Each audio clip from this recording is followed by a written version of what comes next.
Okay, so what happened today?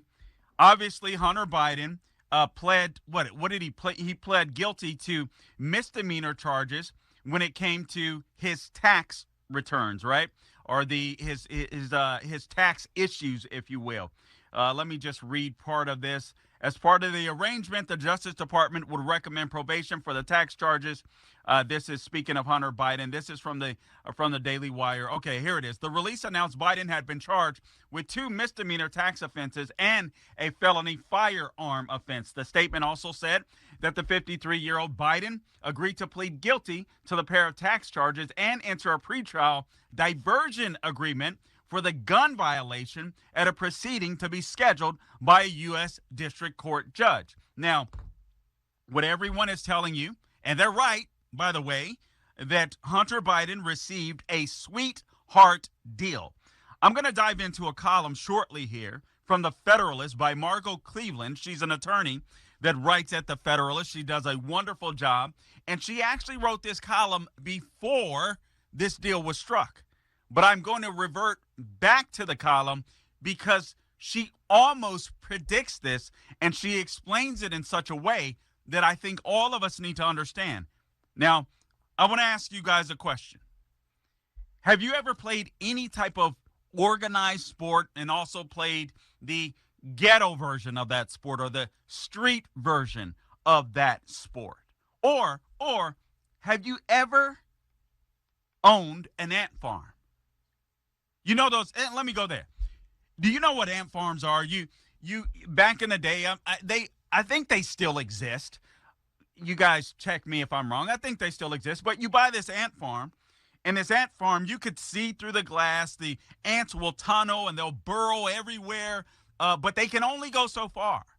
They can only go so far. They don't know that. They think they're doing, they think they're doing some serious damage. And within that ant farm, they are doing damage. But they can only go so far. They're limited.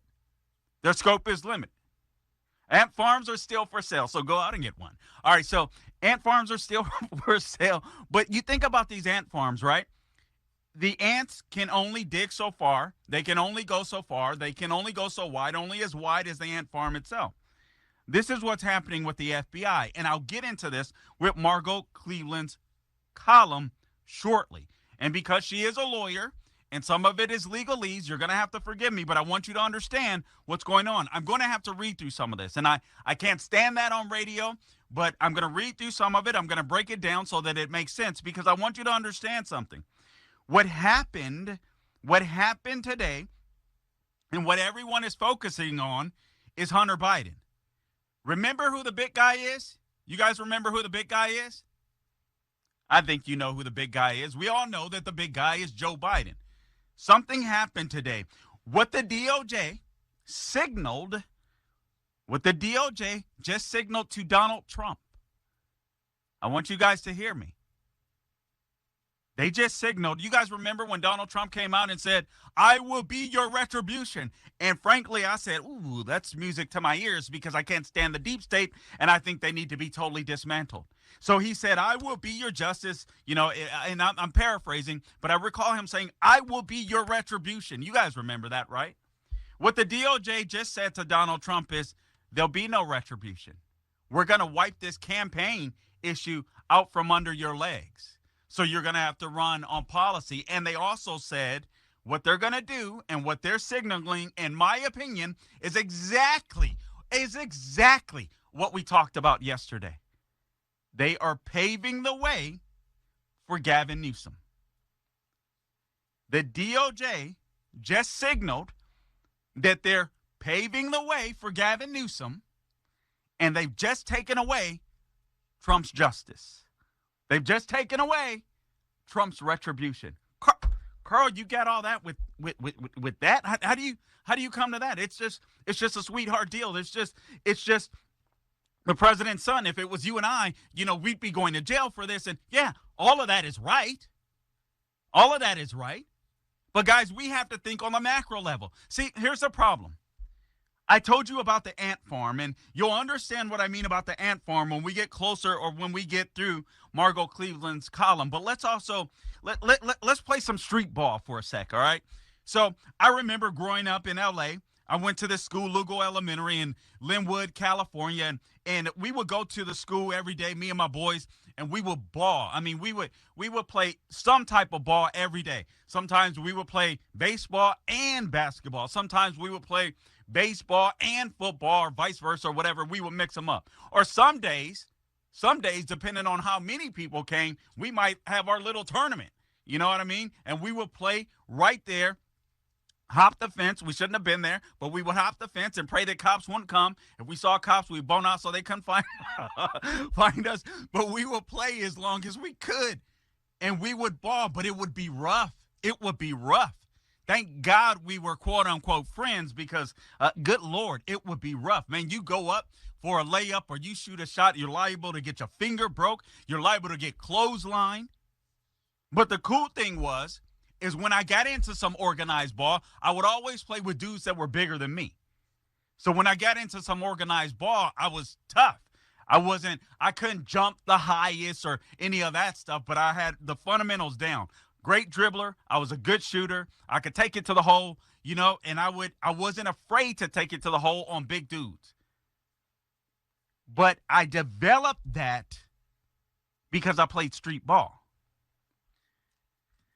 Here's the problem. Republicans are playing organized ball, and the Democrats are playing street ball.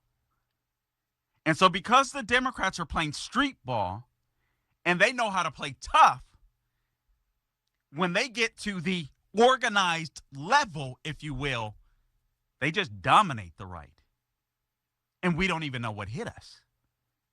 We sit there and we say, oh my goodness, that jump shot, that layup, that fool he just drove it on me. He just took it to the hole. We don't even know what's going on. The left is signaling that there will be no retribution.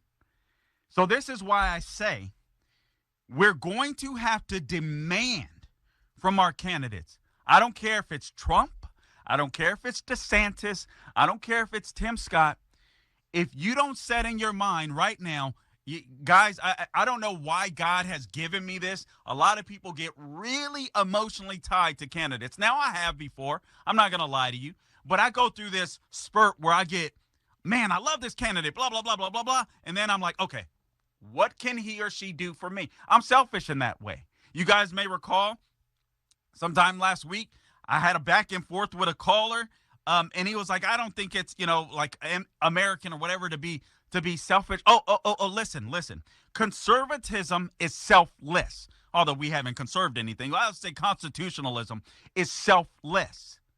But in order to achieve what we need as conservatives or as constitutionalists, we're going to have to be selfish in what we demand from our politicians. We're going to have to stop emoting, and we're going to have to demand we want this deep state torn down. We want the FBI dismantled. And you know what? I don't want to hear about it. I don't want to hear, we're going to dismantle the deep state. No. What is your plan? Because the left just told us, hey, you want retribution? Guess what? We just beat you to it.